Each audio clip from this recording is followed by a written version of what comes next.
Good morning, students. Let's continue our sixth chapter of science, which is physical and chemical changes. क्या name है हमारे lesson का बच्चों? Physical and chemical changes. Okay. So बच्चों, last video में मैंने आपको डिफरेंस करवाया था फिजिकल और केमिकल चेंज के बीच में. आज हम करेंगे बच्चों प्रिवेंशन ऑफ रस्टिंग. की रस्टिंग है जो रस्टिंग ऑफ आयरन मैंने आपको करवाया था लास्ट वीडियो के अंदर साथ में. तो रस्ट जब अगर लग जाता है आयरन ऑब्जेक्ट्स पे तो हम उसको कैसे बचा सकते हैं कि रस्टिंग की जो प्रोसेस है वो ना हो. तो हम कैसे कर सकते हैं उसको प्रिवेंट, रस्टिंग की प्रोसेस को प्रिवेंट कैसे कर सकते हैं. तो आज का हमारा टॉपिक क्या हो गया? Prevention of rusting. क्या है बच्चों? Prevention of rusting. ठीक. लोहे को जंग लगने से कैसे बचाया जा सकता है, आज हम इसके बारे में स्टडी करेंगे. ओके.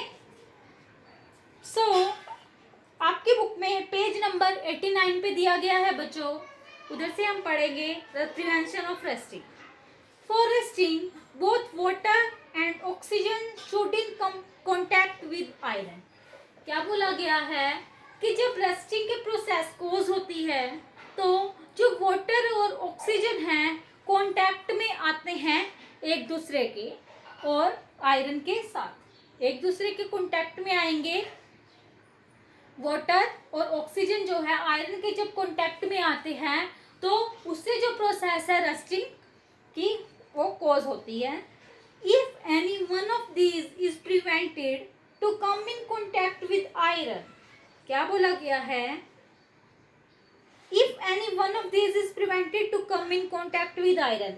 अगर वाटर या फिर ऑक्सीजन में से किसी भी एक को रोका जाए इनके कांटेक्ट में, रस्ट के आयरन ऑब्जेक्ट के कांटेक्ट में आने से, अगर हम वाटर को आयरन ऑब्जेक्ट पे ना पड़ने दें या फिर ऑक्सीजन का हम प्रिवेंट कर दें कि वो रिएक्ट ना करे किसके साथ, आयरन के साथ, तो हम प्रिवेंट कर सकते हैं rusting. Rusting can be prevented. तो रस्टिंग को क्या किया जा सकता है? प्रिवेंट किया जा सकता है. So rusting is prevented using following method.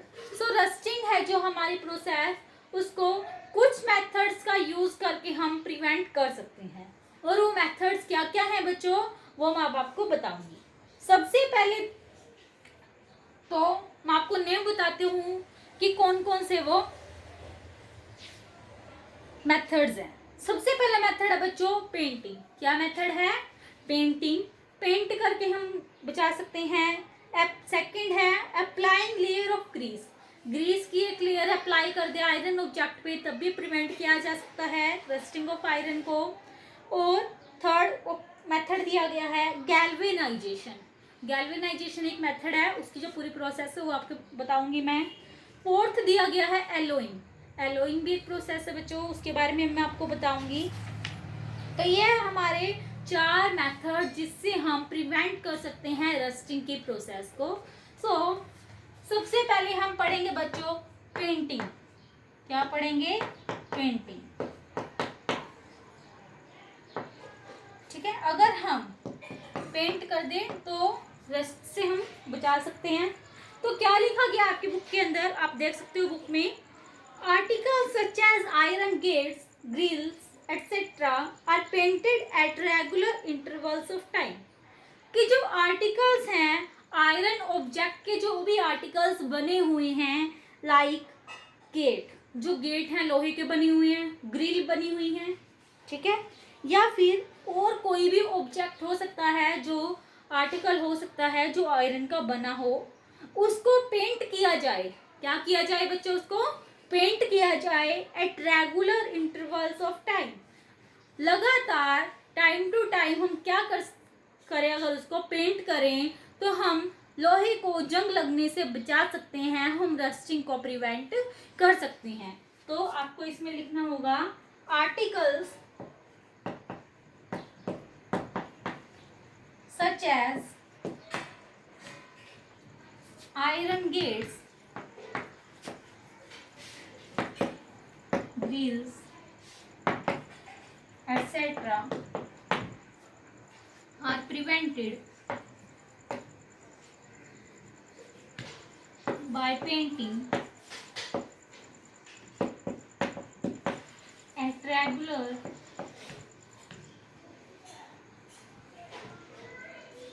intervals of time.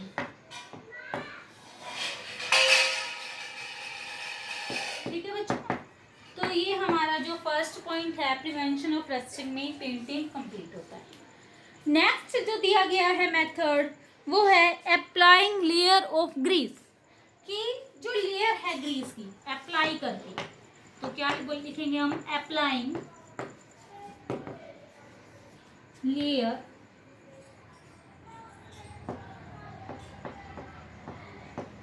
Of Greece, कि अगर हम आयरन ऑब्जेक्ट्स पे ग्रीस की एक लेयर अप्लाई कर दिए तो हम प्रिवेंट कर सकते हैं रस्ट से। तो देखते हैं आपकी बुक में क्या लिखा गया है। Applying a layer of grease prevents the iron articles from coming in contact with moisture, कि जो अगर हम अप्लाई कर दे ग्रीस की एक लेयर आयरन ऑब्जेक्ट पे तो बचाया जा सकता है किसको, रस्टिंग को। रस्टिंग की प्रोसेस है जो उस नहीं होगी।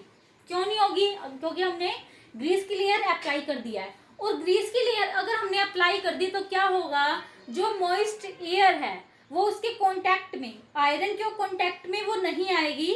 तो अगर हमने एक ही चीज प्रिवेंट कर दी तो हमने क्या कर दिया, रस्टिंग को भी प्रिवेंट कर दिया। ओके बच्चों, दिस प्रिवेंट्स रस्टिंग, और इससे क्या होगा, रस्टिंग जो है वो प्रिवेंट हो जाएगी। That is why grease is applied over the chain of bicycle and also over many machines part, कि इसी वजह से जो ग्रीस की एक लेयर है वो अप्लाई की जाती है।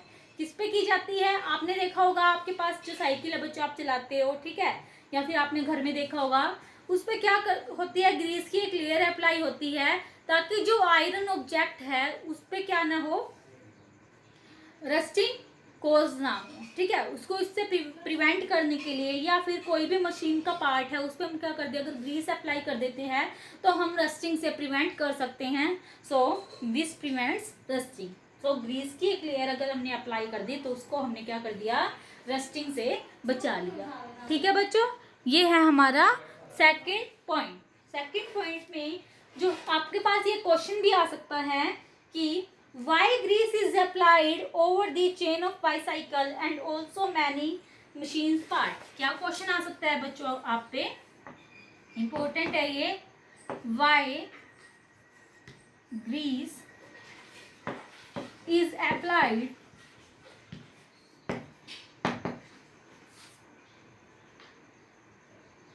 over the chain of bicycle, कि जो चेन है बाईसाइकिल की उस पे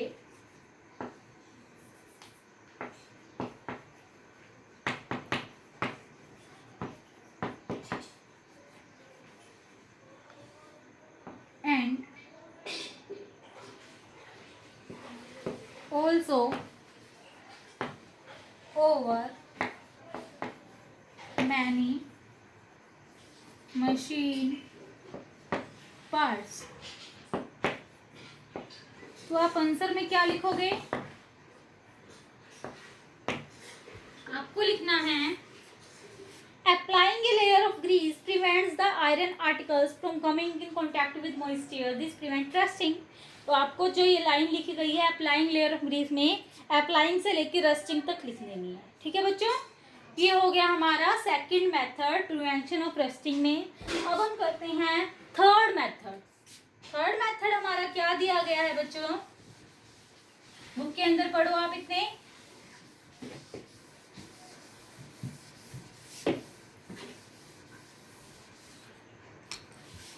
गैल्वेनाइजेशन क्या है, थर्ड मेथड है ये हमारा प्रिवेंशन ऑफ रस्टिंग में, गैल्वेनाइजेशन।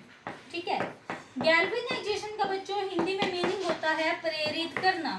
क्या करना, प्रेरित करना।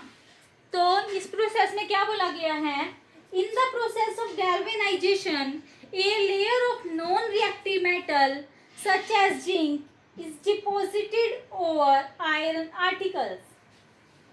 कि जो प्रोसेस होती है गैल्वेनाइजेशन, उसमें हम क्या करते हैं, एक लेयर होती है नॉन रिएक्टिव मेटल की, जैसे कि नॉन रिएक्टिव मेटल हमारा हो गया जिंक। क्या है हमारा नॉन रिएक्टिंग मेटल, वो है जिंक। क्या है बच्चों, नॉन रिएक्टिव मेटल, ठीक है। तो जिंक होता है, उसकी जो एक लेयर है उसको हम डिपॉजिट कर देते हैं आयरन आर्टिकल्स पे, जितने भी आयरन आर्टिकल्स होते हैं उन पे। तो आप अपनी बुक में जो यहाँ पे एक फिगर दी गई है गैल्वेनाइज्ड वाटर पाइप्स, वो देख सकते हो, उससे आप समझ सकते हो कि गैल्वेनाइजेशन की प्रोसेस होती क्या है। The layer of non reactive metal prevents the iron articles from coming in contact with moisture. ये जो लेयर है नॉन रिएक्टिव मेटल की, वो प्रिवेंट करेगी आयरन के आर्टिकल्स को मॉइस्चर के कॉन्टैक्ट में आने से, ठीक है। नॉन रिएक्टिव मेटल की जो ये लेयर है जिंक, इसकी लेयर क्या प्रिवेंट करेगी, मॉइस्चर को कॉन्टैक्ट में नहीं आने देगी आयरन आर्टिकल की, ठीक है। दस इट प्रिवेंट रस्टिंग, और जब कॉन्टैक्ट में वो नहीं आएगी तो उससे क्या हो जाएगी, रस्टिंग प्रिवेंट हो जाएगी बच्चों, okay. Water pipes made of iron are galvanized to prevent rusting. Example अगर आपके पास आए कि गैल्वेनाइजेशन की प्रोसेस का एक एग्जाम्पल बताओ, तो आप लिखोगे water pipes made of iron, ठीक है। क्या लिखोगे, water pipes made of iron. क्या लिखोगे बच्चों आप, अगर आपके पास आ जाए कि एग्जाम्पल क्या है, तो एग्जाम्पल में आपको लिखना है water pipes made of iron,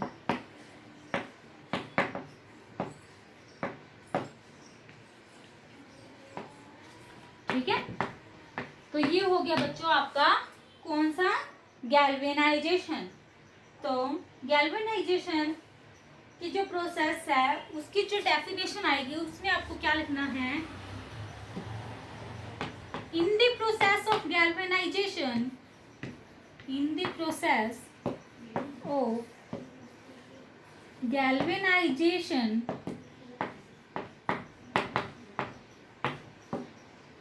a layer of non-reactive metal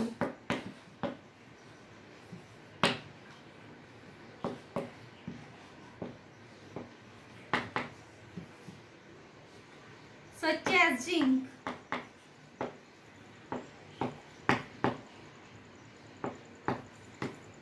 is deposited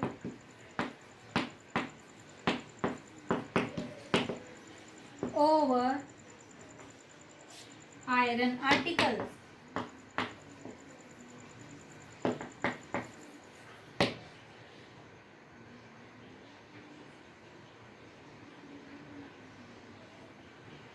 The layer of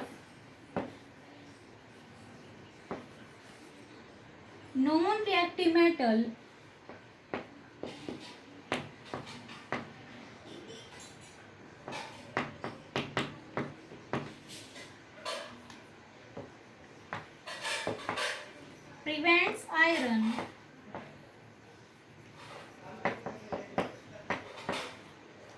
prevents iron articles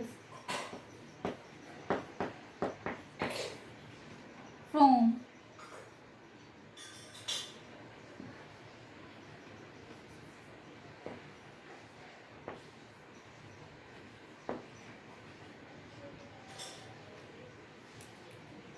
coming in contact with moisture, coming in contact with moisture। तो आप ये लिख सकते हो इसमें गैल्वेनाइजेशन है, ठीक है। तो इससे हम क्या कर सकते हैं, रस्टिंग से प्रिवेंट कर सकते हैं आयरन आर्टिकल्स को, ओके बच्चों। नेक्स्ट है हमारा मेथड प्रिवेंशन ऑफ रस्टिंग में, वो क्या है, गैल्वेनाइजेशन हमारा हो गया। नेक्स्ट है हमारा एलोइंग। एलोइंग क्या होती है, एलोइंग बच्चों पढ़ो बुक में, इतनी क्या होती है,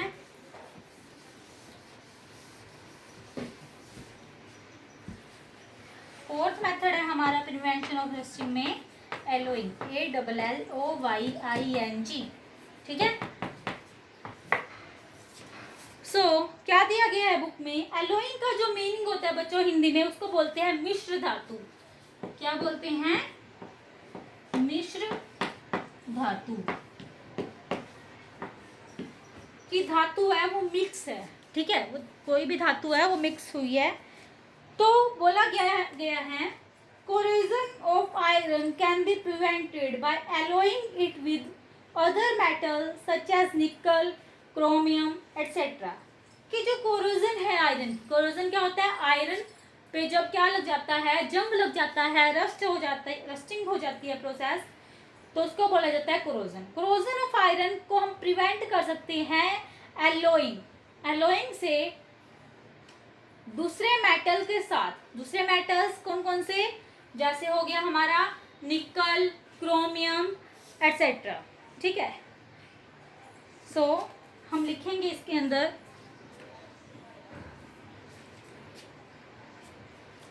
corrosion of iron can be prevented by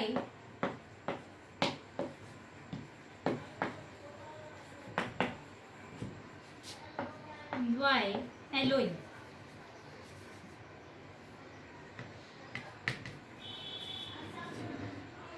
it with other metals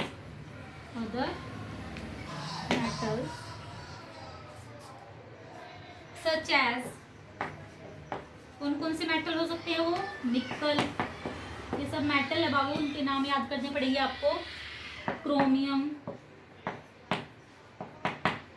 etcetera. ठीक है। फॉर एग्जाम्पल दिया गया है स्टेनलेस स्टील।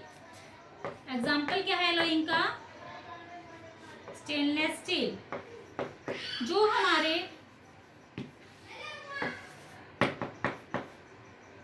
स्टेनलेस स्टील बोला गया है,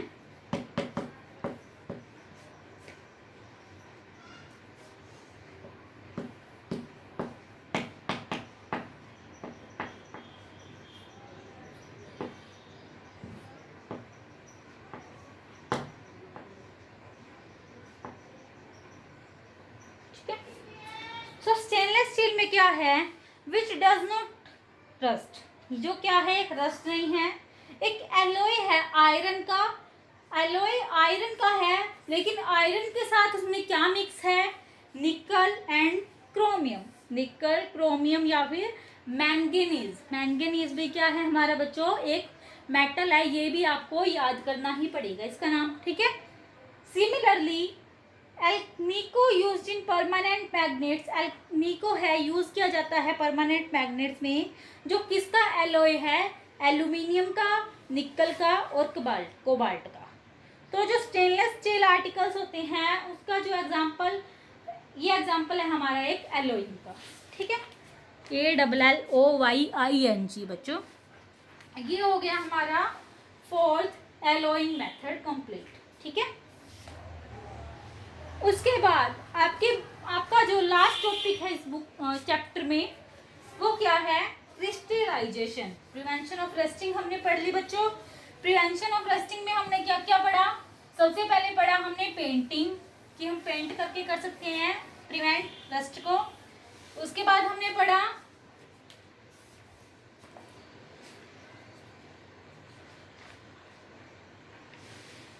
अगर हम एक लेयर है जो ग्रीस की वो अप्लाई कर दें तब भी हम प्रिवेंट कर सकते हैं रस्टिंग से।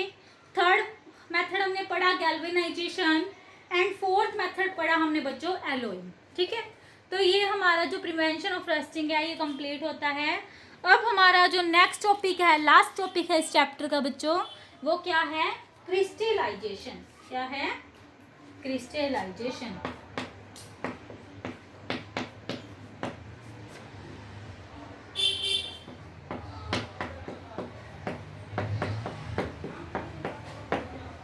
ओके। जो क्रिस्टलाइजेशन जो प्रोसेस होती है उसके अंदर होता क्या है? लास्ट टॉपिक है हमारा। We know that common salt, sorry इससे पहले मैं बता दूं, क्रिस्टलाइजेशन को हिंदी में बोलते हैं क्रिस्टलीकरण। क्रिस्टलीकरण, किसके क्रिस्टल्स बन जाते हैं इसके अंदर, ठीक है।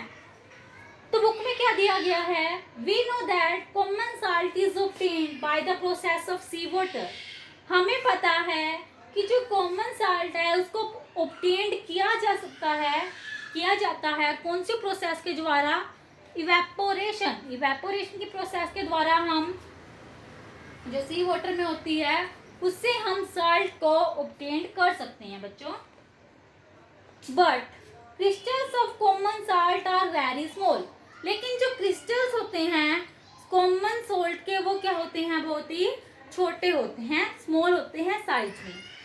When a small crystal of common salt is left dipped in the saturated solution of common salt for some time, a big crystal of common salt is obtained। क्या बोला गया है, जो एक स्मॉल क्रिस्टल है कॉमन साल्ट का, अगर उसको डिप किया जाए एक सैचुरेटेड सॉल्यूशन के अंदर, सैचुरेटेड सॉल्यूशन अब क्या होता है, सैचुरेटेड का बच्चों मैं आपको बताती हूँ कि मान लो आपने क्या कर दी है कि चीनी को मिक्स कर दिया है वाटर के अंदर, तो उस वाटर में जितनी अमाउंट ऑफ क्या है शुगर है वो डिजोल्व होगी। जब हमें तब तक डिजोल्व कर दिया उसके अंदर जब तक कि वो डिजोल्व होनी बंद ना हो जाए उसकी अमाउंट। तो जब अमाउंट जो है चीनी की, शुगर की पानी के अंदर घुलनी बंद हो जाती है तो वो सॉल्यूशन हमारा बन जाता है सैचुरेटेड, ठीक है। तो आपको पता लग गया हो गया सैचुरेटेड सॉल्यूशन क्या होता है। तो जब कॉमन साल्ट है हमारा, वो उसके जो क्रिस्टल्स है अगर उसको एक सैचुरेटेड सॉल्यूशन में लेफ्ट किया जाए, वो सैचुरेटेड सॉल्यूशन होना किस चाहिए, होना किसका चाहिए, कॉमन साल्ट का, फॉर सम टाइम। कि मान लो हमने क्या किया, वाटर लिया, ठीक है, ये बिकर है, ये इसके अंदर वाटर ले लिया और इस बिकर में क्या है, क्रिस्टल्स हैं किसके, कॉमन साल्ट के। हमने इसके अंदर इतना साल्ट डिसॉल्व कर दिया कि इसके अंदर कोई कमी ही नहीं रहेगी कि और जो सॉल्ट की अमाउंट है वो डिसॉल्व हो जाए, तो ये हमारा सैचुरेटेड सॉल्यूशन बन गया। तो जब हम कॉमन साल्ट के क्रिस्टल छोटे छोटे हैं जो उनको डिप कर देंगे पानी के अंदर, सैचुरेटेड सॉल्यूशन के अंदर कुछ टाइम के लिए, तो बिग क्रिस्टल है जो कॉमन साल्ट के वो बन जाएंगे, वो फॉर्म हो जाएंगे। So, formation of big and pure crystals of a substance from its saturated solution is called crystallization। तो जो फॉर्मेशन होती है बिग और प्योर क्रिस्टल्स ऑफ सब्सटेंस की उसके सैचुरेटेड सॉल्यूशन से, उसको बोला जाता है बच्चों क्रिस्टलाइजेशन, ठीक है। और जो क्रिस्टलाइजेशन है वो क्या है, एक एग्जाम्पल है फिजिकल चेंज का। किसका एग्जाम्पल है बच्चों, फिजिकल चेंज का, ठीक है। तो फिजिकल चेंज भी हमने पढ़ा था। फिजिकल चेंज में क्या था कि कोई नया सब्सटेंस फॉर्म नहीं होता, ठीक है। तो क्या बोला गया है, क्रिस्टलाइजेशन की अगर प्रोसेस आ जाए आपके पास तो आप क्या लिखोगे, formation of new big and pure crystals. क्या लिखोगे, formation of pure and big crystals of a substance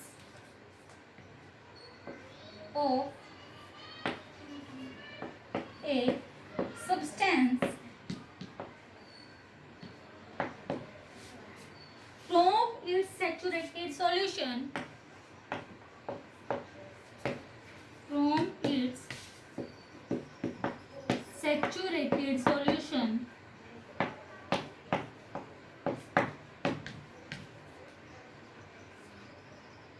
is called crystallization, is called crystallization, ठीक है।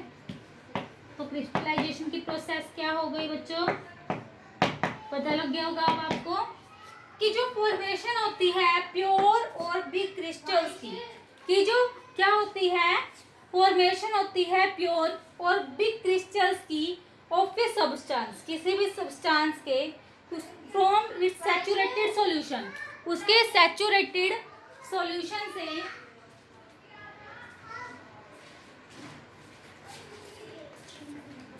जो फॉर्मेशन होती है बिग और प्योर क्रिस्टल्स ऑफ सब्सटेंस की उसके सैचुरेटेड सॉल्यूशन से, उसको बोला जाता है बच्चों क्या, क्रिस्टलाइजेशन। क्या प्रोसेस होती है वो, क्रिस्टलाइजेशन। और क्या लिखा गया आपकी बुक में, crystallization is an example of physical change.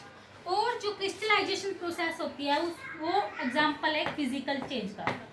Crystallisation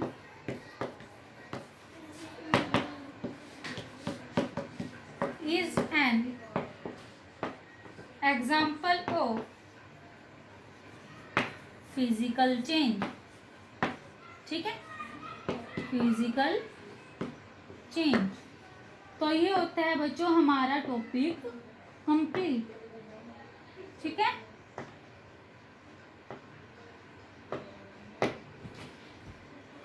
okay. सो अब आपकी बुक में दी गई है एक एक्टिविटी। एक्टिविटी में क्या बोला गया है, to obtain the crystal of copper sulphate और blue vitriol from its saturated solution.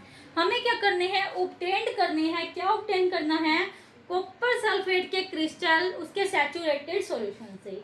सो जो मटेरियल चाहिए हमें वो क्या क्या है, beaker, dilute sulphuric acid, filter paper, funnel, glass rod, spirit lamp. ये जो एक्टिविटी है बच्चों ये आपको मैं जब स्कूल ओपन होंगे तब आपको लैब में करवाऊंगी। ओके, सो प्रोसीजर में क्या बोला गया है, take some water in a beaker. Water के अंदर, बिकर के अंदर एक आपको वाटर लेना है और वेरी केयरफुली ऐड करनी है कुछ ड्रॉप डाइल्यूट सल्फ्यूरिक एसिड की उसके अंदर। हेल्प लेनी है आपके टीचर के, आपको हीट द बिकर, बिकर को हीट करना है। When water starts boiling and copper sulphate powder in it steering continuously. जब वाटर स्टार्ट होगा, कब क्या स्टार्ट होगा, जब वो बॉईल करना स्टार्ट होगा वाटर, तो हमें ऐड करना है कॉपर सल्फेट पाउडर को पानी के अंदर कंटिन्यूसली। कंटिन्यूस हम उसको क्या करेंगे, स्टीर करेंगे, मीन्स मिलाएंगे, घोलेंगे उसको, मिलाते। ठीक है, फिर कंटिन्यू हमें ऐड करनी है कॉपर सल्फेट पाउडर को जब तक नो मोर पाउडर, ज़्यादा से ज़्यादा क्या है पाउडर उसके अंदर डिजोल्व ना हो जाए, हमें तब तक डिजोल्व करते रहना उसको। कम फिल्टर करना है फिर उस सॉल्यूशन को और कूल होने के लिए छोड़ देना है उसको बिना डिस्टर्ब किए। सो आपको ऑब्जर्व करना है सॉल्यूशन को कुछ टाइम के बाद।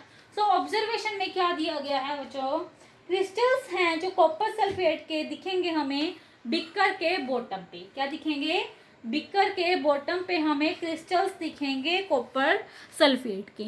ओके, सो मैं आपको एक डायग्राम बता देती हूँ। ये एक्टिविटी है क्रिस्टलाइजेशन की। सो आपकी बुक में एक्टिविटी में ये डायग्राम दिया गया है पेज नंबर 90 पे। सबसे पहले एक बिकर दिखाया गया आपको। ठीक है, ये हमारा एक बिकर है और इस बिकर के अंदर क्या है, कॉपर सल्फेट। क्या है इस बिकर में, कॉपर सल्फेट। ठीक है, और जब क्या हो जाएगा, हम इसके अंदर जो भी मैंने प्रोसेस बताई है वो प्रोसेस करने के बाद इसमें क्या हो जाएंगे, ऐसे ऐसे क्रिस्टल्स बन जाएंगे। ठीक है, क्रिस्टल बन जाएंगे इसमें छोटे छोटे। ये है हमारे क्रिस्टल्स। सो ये होता है हमारा क्रिस्टलाइजेशन के प्रोसेस में जो मैंने अभी आपको बताया। सो जब स्कूल खुलेंगे तब मैं आपको एक्टिविटी करवाऊंगी। In the above activity we have obtained the crystal of copper sulphate. तो इस एक्टिविटी में हमने क्या कर लिए, कॉपर सल्फेट के जो क्रिस्टल्स हैं उनको प्राप्त कर लिया। We can also get crystals of salt, alum, urea etcetera in the same day. और हम इस एक्टिविटी से क्रिस्टल्स है जो साल्ट के, एलम के या फिर यूरिया के प्राप्त कर सकते हैं। ओके बच्चों, इसी के साथ हमारा जो ये चैप्टर है ये कंप्लीट होता है। सो नेक्स्ट वीडियो में मैं आपको वर्ड मीनिंग करवाऊंगी और क्वेश्चंस करवाऊंगी। आपको जो की टर्म्स है वो खुद से पढ़ने हैं। जो भी मैंने प्रोसेस बता दी है वो दी गई हैं, chemical change, physical change, crystallization, galvanization and rust. Okay student, so I hope this video lecture is clear to you. So students, thank you and have a nice day.